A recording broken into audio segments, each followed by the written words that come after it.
Alhamdulillah Rabbil Alamin wassalatu wassalamu ala asyrofil mursalin Sayyidina wa maulana Muhammad wa ala alihi wa sahbihi. Allahumma salli wa sallim ala Sayyidina Muhammad wa salli wa sallim ala Sayyidina Muhammad wa salli wa sallim ala Sayyidina Muhammad wa salli wa sallim ala Sayyidina Muhammad. Rabbi israh li sadri wa yassir li amri la hawla wa la quwwata illa billah. Assalamualaikum warahmatullahi wabarakatuh. Masih dalam suasana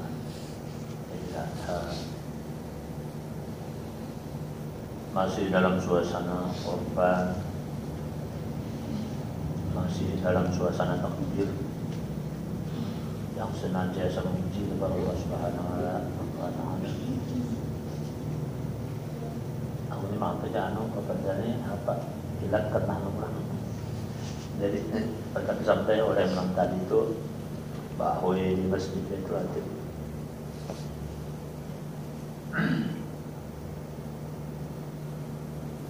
Ya alhamdulillah, mudah-mudahan kita senantiasa ditunjuk hidayah daripada Allah Subhanahu wa Ta'ala. Maka itu ya tadi malam kita memberikan cuma ya, panjang lebar apa yang kita sampaikan dengan catatan kita bukan menggurui, cuma menyampaikan ada dua hal yang titik ilmu yang perlu. Pertama, setiap ibadah, setiap apapun untuk kebaikan itu semata-mata kurnia dan hidayah dari Allah Ta'ala. Apapun yang kita kerja itu adalah artinya jangan kalau kita sebut bukan pengakuan kita, bukan pekerjaan kita. Jadi namanya hidayah kurnia itu adalah majhul dari Allah Ta'ala. Jadi orang bekerja dalam ibadah itu adalah majhul dari Allah Ta'ala. Itu. Jadi kalau bahasa Datuk Sampul itu Tuhan bersidik don kita gitu. Jadi sesuatu kita menggawi padahal Tuhan menggawiakan. Jadi ibarat wali ibarat dalam tuh dalam bersidik don yang dimainkan kita dalam namanya dan gitu. Jadi bila orang beribadah dalam kebaikan senantiasa dalam kurnia dan hidayah, insyaallah itu salah satu petunjuk yang luar biasa dan dia itu akan mencapai kepada khusyuk dan wara. Kedua, senantiasa kita ini dalam pertolongan Tuhan, artinya dalam rahmat Tuhan. Apabila hati kita senantiasa terbuka dengan lauhamahnya, nafsu lauhamahnya, sehingga kita sampai mencapai nafsu riyadhah. Kalau hati kita demikian berubah sudah, insya Allah kita akan disampaikan kepada hadirat Tuhan. Jadi dalam istilah mujakarah ini ya sekadar untuk menyampaikan kasih itu. Untuk menyampaikan kasih itu semata-mata daripada petunjuk daripada Allah Ta'ala.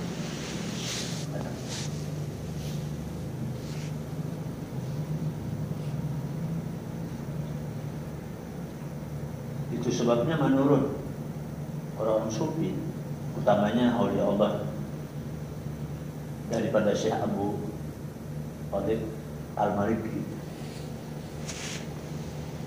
Abu Talib Al-Makki, tiada jadi seseorang murid itu ganti, juga berganti. Jadi seorang yang menuntut ilmu, makrifat khususnya, itu tidak akan bisa terganti makhluk sebagai hambanya kalau tidak akan mengganti. Mengganti apanya? Segala sifat yang mulanya sifat ubudiyah yang istilah menyembah, yang istilah memuji, diganti dengan rububiyah, artinya menampakkan kebesaran Tuhan. Yang tadinya mulanya memuji Tuhan, kita memuji Tuhan, diganti ini jual memujinya. Ini Jadi baru clear ya.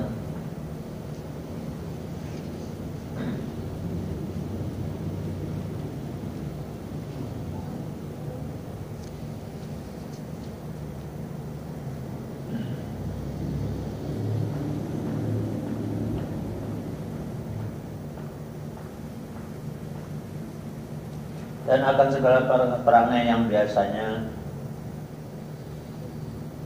melihat sesuatu, memandang gunung, memandang langit, memandang manusia, melihat apa saja, melihat itu saja, itu diganti dengan sifat mukmin. Artinya di balik yang kita lihat itu Allah Ta'ala, itu orang beriman. Apakah dahulunya, apakah sesudahnya, apakah sertanya, apakah padanya.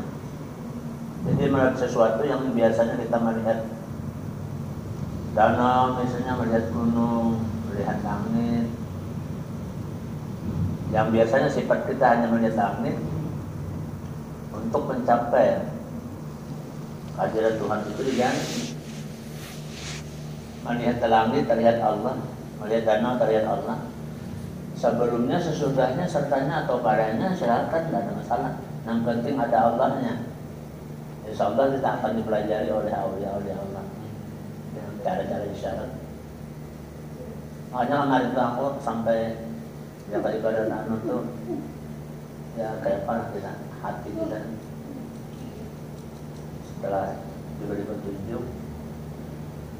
Aku dulu mengira tapi yang dulu tuh kulit tuh yang jargo aku nih mendatangi yang menanti itu, aku kira dulu hanya sekedar yang itu aja. Sebab riwayatnya itu kan ada buaya kuning itu ya, itu baru ya. Ternyata setelah aku kunjungi, beliau ternyata Habib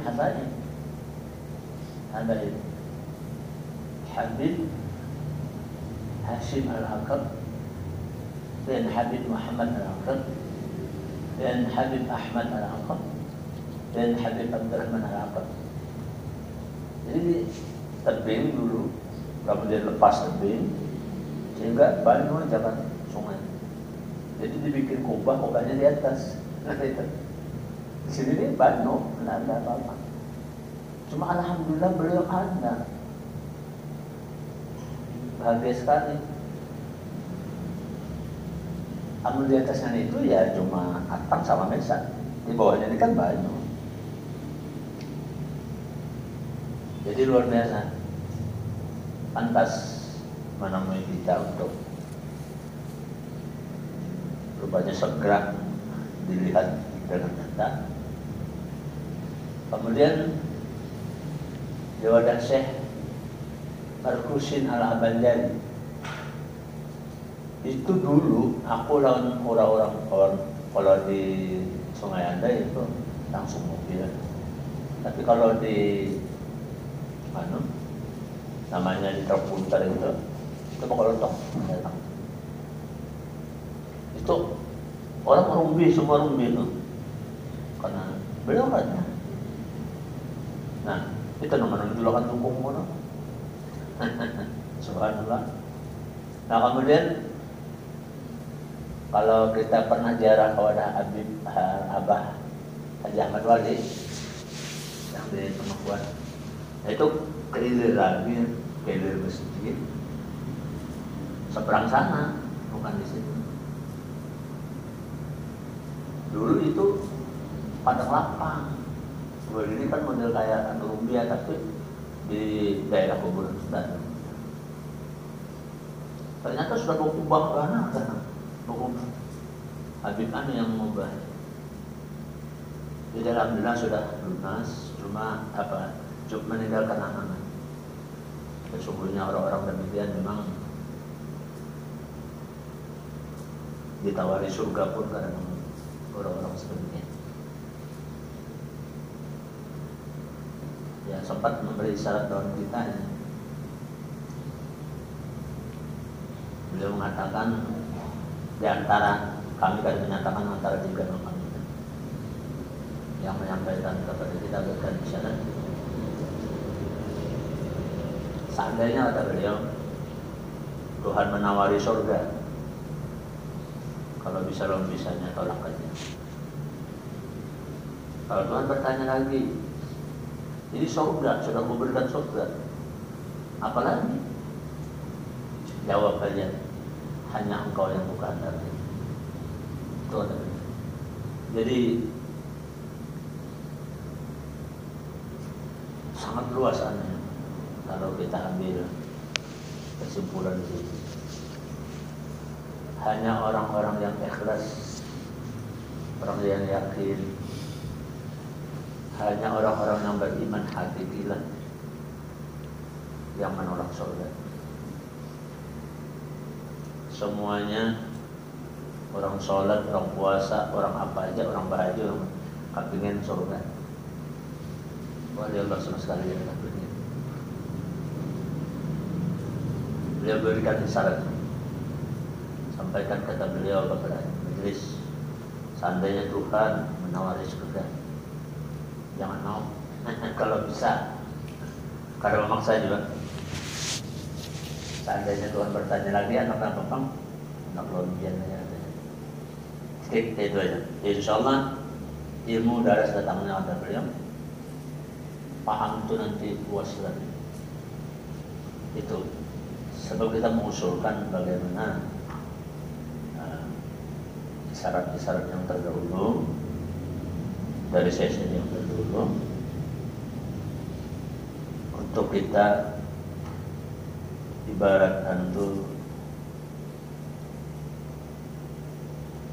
ya dalam istilah jajanan, kata beliau cukup itu sampaikan. Sanggupkah dia menolak surga itu? Jadi jangan buru-buru. Bukan menolak pemberian Tuhan, tapi karena kecintaan Tuhan. Jadi apapun, karena apa? Kata beliau, itu akhirnya kita akan mendapatkan maqam mardiyah dalam riyadhah, akan mendapatkan artinya di samping yang biasa diridhoi oleh Allah Ta'ala, kita mendapat bonus untuk diluaskan lagi. Jadi aku sangat terkesan sekali. Hal itu aku setelah selesai sampai Jukung, karena mobil menggiring kan di tapnya sana menggiring, langsung membuatan ke mobil. Ingat kalau arwah Kiai Yusuf Wali Truk Selong langsung ke Truk Selong, sampai Truk Selong ingat kalau Datuk langsung dengan karena kan Datuk punya wilayah di situ. Ya bilang bagus, ada yang nama terpulang aku cari tiket ya. Jadi mudah-mudahan majelis kita ini sudah berganti seperti ini. Yang tidak tadinya yang kita bersifat ubudiyah, tidak bersifat menyembah, bersifat memohon, bersifat memuji, kan begitu. Kalau bisa diganti dengan sifat rububiyah, artinya cuma menyatakan kebesaran bukan menyembah. Zahir Allah Ta'ala pada sesuatu pekerjaan, zahir Allah Ta'ala dalam sesuatu asma, zahir Allah Ta'ala dalam suatu sifat, dan zahir Allah Ta'ala dalam suatu wujud. Jadi tidak lagi menyembah, cuma itu lebih daripada menyembah. Karena menyembah itu apa? Kalau kita katakan keliru, yang keliru sifat ubudiyah seperti ini. Pemberian yang bisa kita memuji, alhamdulillah, subhanallah, karena hamba itu sifatnya memuji, maka diganti dengan hanya dia yang memuji dalam itu menurut Imam Sufi Khalid Al-Mahdi. Itu sangat sesuai lagi dengan isyarat hadis Husn al-Aqal.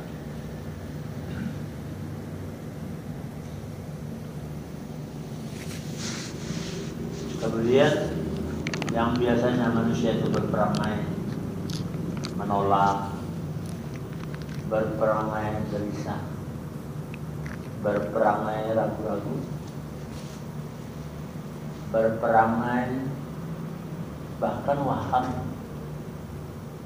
melamun, berperangai panjang angan-angan,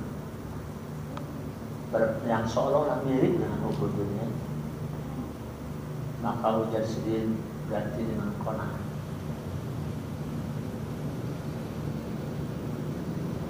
Artinya apapun yang ada pada diri kita cukup untuk membangkitkan kita bersyukur kepada Allah. Apapun yang ditimpakan Allah pada diri kita dari sifat syaitannya tadi, yang serba kada cukup untuk kita bersyukur kepada Allah. Sifat-sifat yang perlu kita ganti. Kemudian segala tabiat kebinatangan yang disebut nafsu amarah dan sebagainya, yang disebut rakus dan tabiat-tabiat demikian,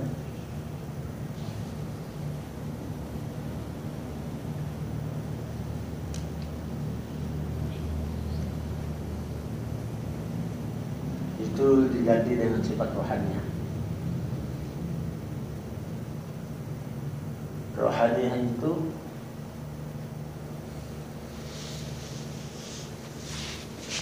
senantiasa berhadapan dengan Tuhan, senantiasa menyaksikan dengan Allah,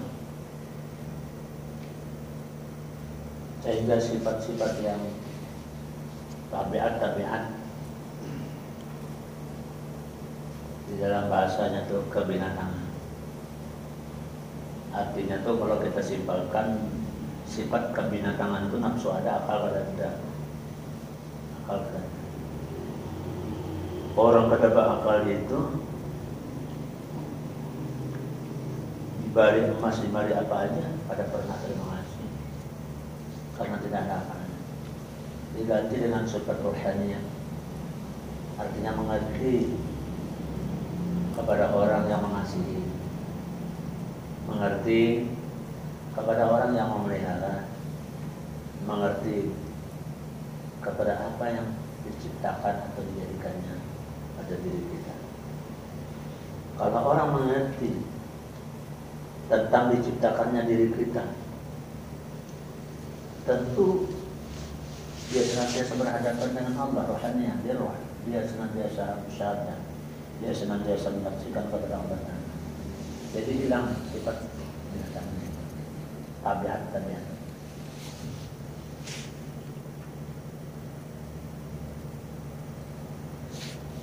Lalu karena sifat rohaniah, dia senantiasa zikir, ingat, ilmu, tahu, ulum, maklumat dalam ilmu itu.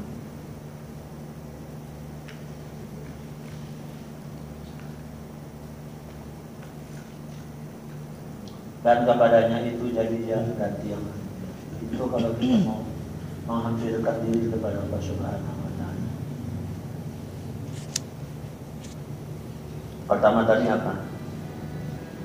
Sifat ubudiyah yang senantiasa seolah-olah menyembah Tuhan, meminta lawan Tuhan, memohon lawan Tuhan, diganti dengan sifat ubudiyah. Tidak ada permohonan kecuali pengakuan dari Allah Ta'ala itu sendiri. Insya Allah. Cuma tetap saja beradab, adabnya itu memohon.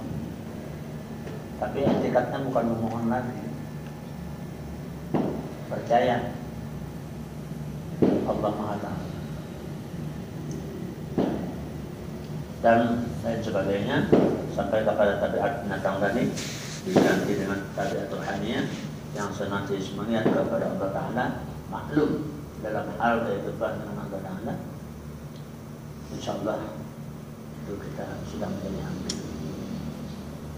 Maka apabila telah mendirikan orang murid, orang yang belajar, orang yang duduk di majelis,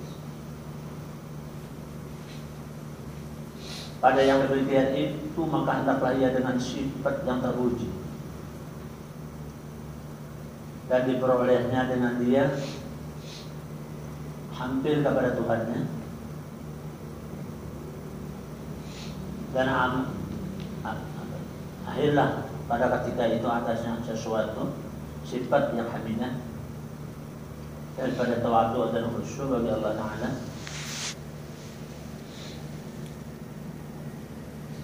dan ta'zim selalu membesarkan Allah Ta'ala, karena besarnya Allah Ta'ala ada bisa ada terlihat mengagungkan Allah Ta'ala ya.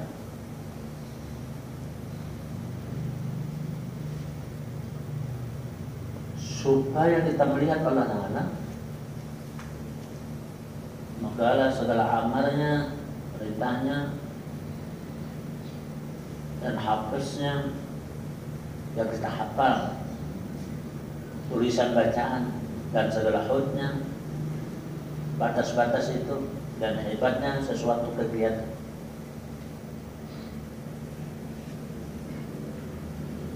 Dan khaufnya selalu takut, rojaknya, tawadhu'nya, rojaknya berharap.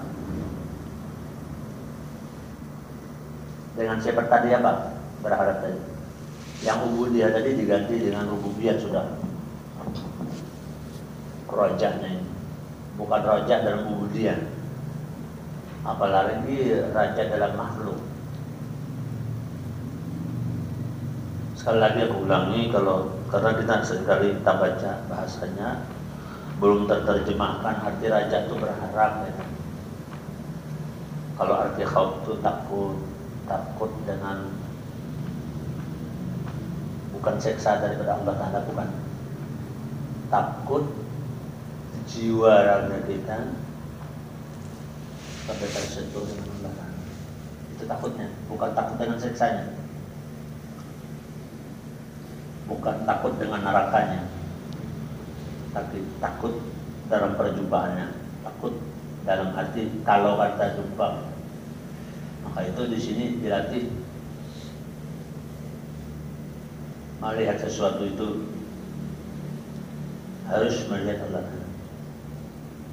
supaya amal perbuatan kita jangan batal. Jadi di hadapanku malam tadi ada sedikit yang menangis para ulama. Kenapa? Yang terdahulu dimasukkan ke neraka oleh Allah Ta'ala adalah ulama sufi.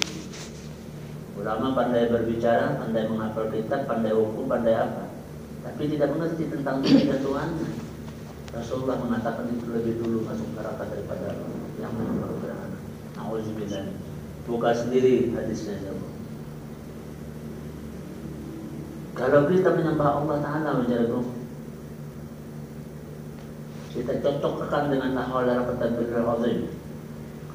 Pas atau kata jawabannya, jawab sendiri.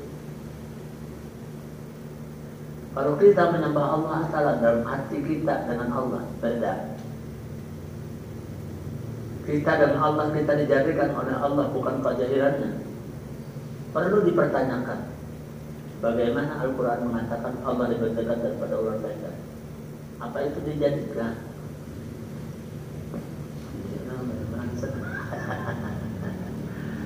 Membaca belum mengerti isi. Jadi aku dijulungi oleh penghulu buat kita ya.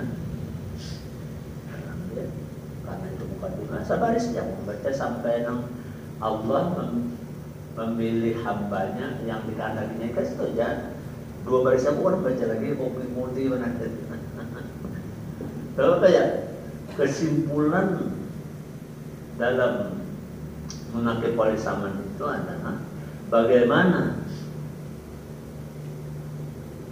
amal perbuatan yang musyahadatul wujud, bagaimana amaliyah yang fa'ilnya asma sifat wujudnya, dan bagaimana supaya orang itu dalam amal yang soleh, dalam amal masyhur nurani. Itu aja yang terangkan. Sebab itu inti. Dan kita membaca riwayat wali Allah bukan sekadar membaca mengarangnya, membaca tinggal diamnya, membaca seperti tingkah lakunya, tapi yang perlu dibaca adalah penyampaian ilmu beliau. Kan gitu.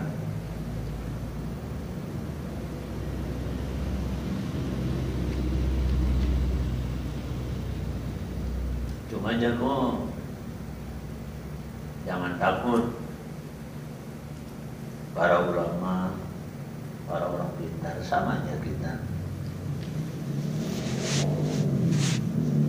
Supaya kita terlepas daripada itu, dikaji itu kan. Ya, karena wajib dipelajari ilmu itu ada 3 hal. Ilmu fikih adalah ilmu hukum, ilmu logika, ilmu paham, ilmu kias, ilmu yang sumber dari Al-Quran, hadis, ijma ulama, ijtihad, ya kan? Sehingga berbelain-lainan pendapatnya.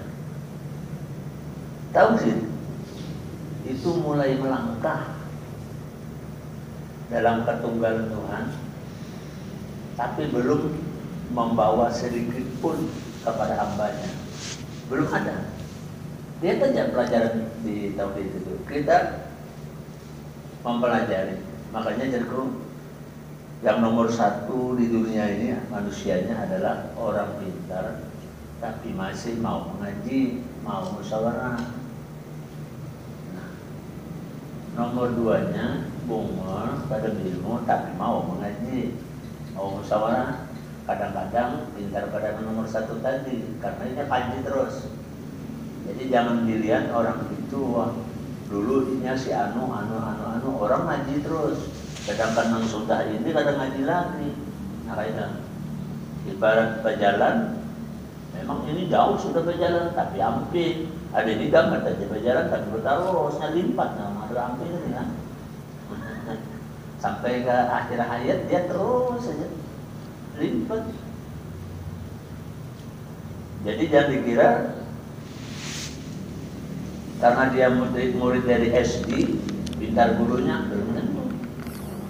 Gurunya misalnya S1, muridnya terus sampai S3, mana yang pintar? Pintar S3 pada S1. Jadi ada pintar muridnya pada gurunya, karena gurunya Mbak Ampit dikasih S1. Yang dimaksud itu S1, S2, S3 dan terus. Hanya sampai kepada meluaskan wawasan. Itu kan.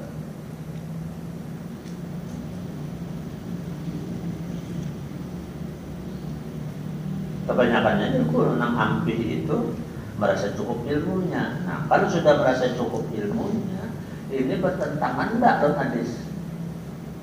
Ya, bertentangan enggak dengan rukun ilmu faridatul? Kalau bertentangan, bertobat sekarang. Bertobat sekarang. Kalau bertentangan, kalau rasa bujur aja harus apa naik? Betul. Tak akan batasi. Karena itu kembali kepada hukum fikih.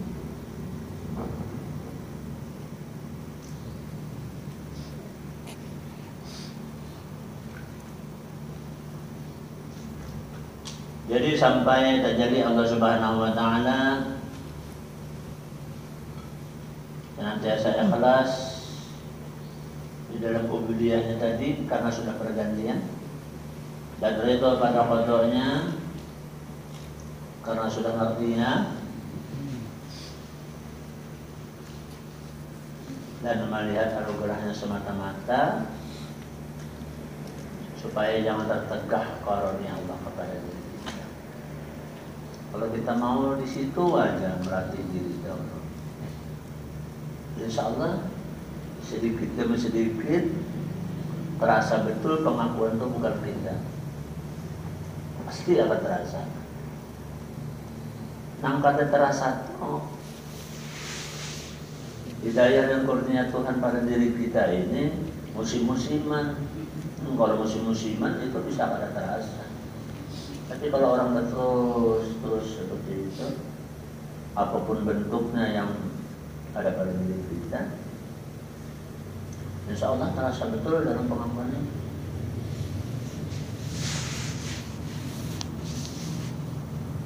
Dan bersifat ia pada antara segala makhluk dengan kasih dengan dikasihnya dan hormat dan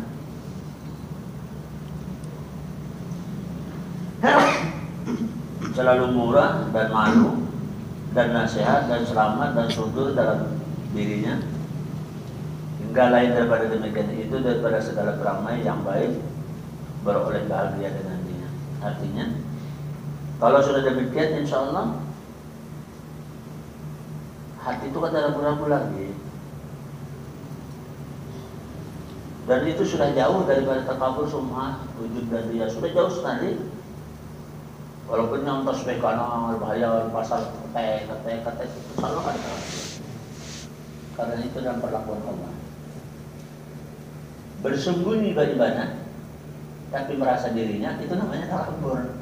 Nah, jadi sudah beda hukum dengan fikih. Kalau fikih, kalau kita beramal sebagainya, kalau merasa dilihat orang, maka amalnya itu tanggal karena pertasonda di mata orang, di mata apa, semuanya di mata Allah. Jadi kan ada beberapa tahu. Nah ini bedanya. Jadi artinya apa? Ilmu ma'rifat semua mencakup dalam hukum fiqh dan hukum tauhid. Itu sudah kita pelajari benar.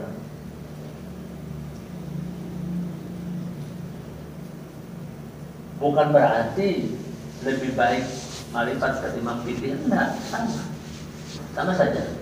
Cuma maksudnya disatukan yang tidak itu disatukan.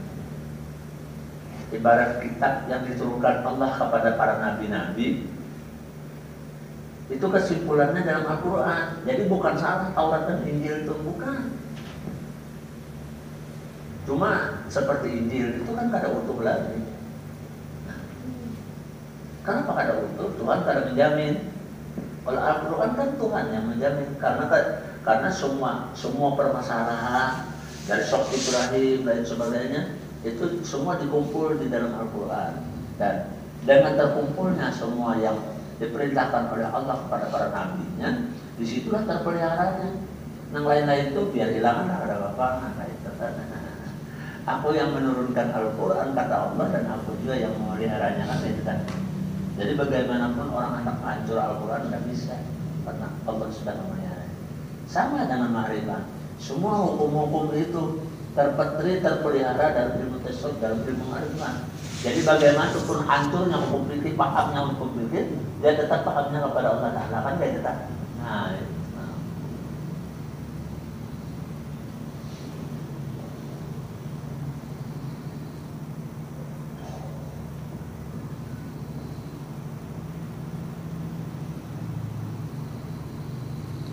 jadi orang-orang melawan Allah Ta'ala bukan pintar, bukan berilmu, enggak. Semata-mata menjor Allah Ta'ala. Jadi tidak ada lagi pengakuan berilmu, ada lagi. Nah, tugasnya menyampaikan, karena perintahnya di dirinya juga, bukan di lain orang. Karena di dirinya itulah perintah. Siapa itu? Ayat Nur tadi, Allah tadi. Itu kan perintah.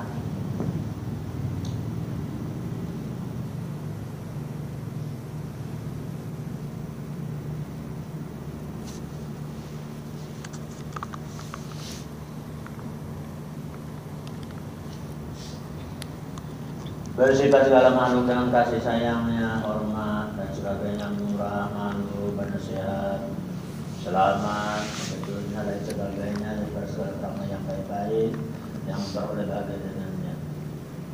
Apa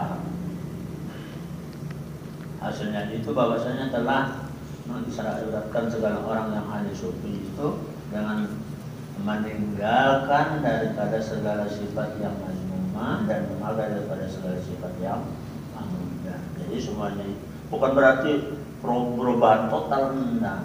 Pergantian dalam pengakuan. Menanggaran sudah ajal orang seperti itu orang bisa berubah.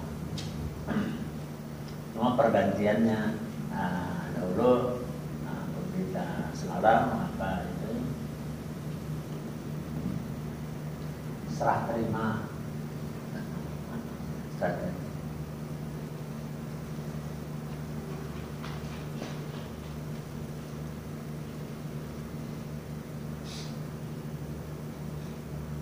Berganti dengan memudah seperti syukur, sabar, redha, tawakal, zuhud, qanaah, husnuzon, billahi ta'ala semata-mata, dan barang yang itu daripada segala sifat yang terpuji. Sekali lagi aku ulangi, 2 titik tadi perlu kita catat. Mudah-mudahan dalam sesuatu kita semata-mata daripada kebenaran. Hidayah Allah Ta'ala dan kita semata-mata pertolongan Tuhan, tidak lain adalah rahmatnya. Bila 2 itu kita amalkan terus menjadi ilmu, insya Allah disampaikan. Itu aja yang bisa aku sampaikan. Aku ini sambil ini model kayak ada di yang toren, sehingga bila nyokopkan dari yang musimat kanan tadi ucap bermain lalu kena depan tak tergeseknya, nah lalu luka, lalu dada tangan tadi kan masih kena bener ya, dada. Nah, ini tadi keluarnya alhamdulillah. Sebab kalau Gunawan waktu aku berangkat kayak pengenalan kemismah, insya Allah. Jadi Allah selalu mengabulkan kalau terjadi. Mudah-mudahan kita senantiasa segera diberikan hidayah paham. Jadi 2 hal itu dulu, titik dari yang ini dulu. Ini kita kada dekat, kita kayu terus sarah lagi. Jadi merasa juga benar gandeng barang kalau jalan tolong kita jadi tidak terjadi.